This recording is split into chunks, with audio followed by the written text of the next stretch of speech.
If Congress fails to pass this bill, and even if EPA does not enact this regulation, our producers out here will be at the risk of lawsuits and court action, and it could come by default through the judicial process. So it's very important that Senate Bill 527 is enacted.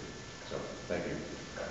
In fact, one of the co-sponsors of that bill is Chuck Schumer of New York, who is hardly considered one of the more icons of conservatism. So to see him out there helping with this, I think it tells you just the nature and the need to get this passed.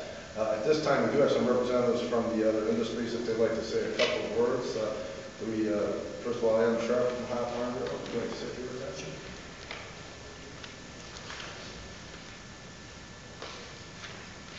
I guess I would just mention a couple of the numbers. Bob had already mentioned some of the numbers, the impact in Ohio.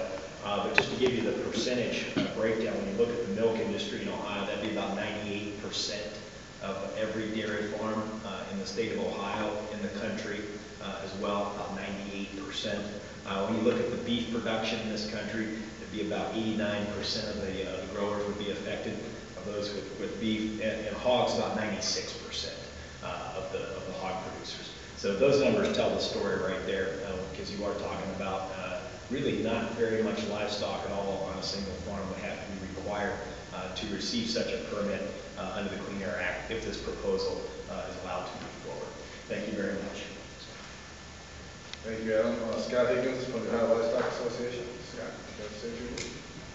No. May I just stay here? Stand right there. We simply want to suggest that we forced myself up to the Farm Bureau meeting. I thought they were kidding me. And it's so absurd that you have a tendency to want to laugh about it. But it's not a laughing matter in this tough economic times to put that kind of burden on pigs production, on milk production, dairy production, all of which overburdens the farmers to begin with, but ultimately gets either paid for by the farmer, which threatens our farms, or passed through to the consumers at a time when consumers are already struggling to make ends meet. This is one of those things where there's a solution in search of a non-existent problem. I said half jokingly about Taco Bell, but there's a lot of other issues if we're going to start talking about air pollution that need to be and have been addressed, as Bob pointed out quite successfully. We don't need to start hunting for problems just to place burdens on our agricultural community and our consumers for where there's just a lack of scientific basis.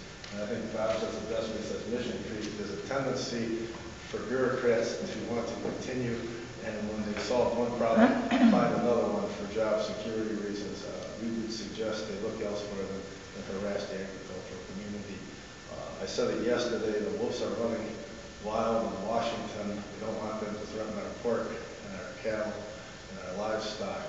And we're glad to see, though, in this case, that there is a federal bill to try to bring sanity back to an insane situation. And that's why we want to make sure we get this resolution through.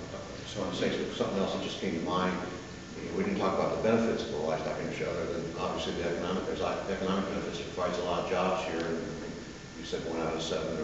I'll just give you an example. The cow-calf industry here in Ohio, around the country. The proposed tax is $87.50 per head, and those people, they're lucky if they make a few dollars a head. Okay, and think of the cows out, the beef cows out there in southeastern Ohio, on the hills, on grassland, converting that grass into meats, and it's just incredible. The ruminant animal is so wonderful how they can convert something that's really almost worthless to protein for human consumption. And also, it's a positive environmental impact because keeping those hills grazed down is positive. And so the livestock industry has a lot of positive, obviously economic benefits, but also there's a lot of positive environmental benefits. And a tax on this would just tear apart the industry and lead to a lot of bankruptcies.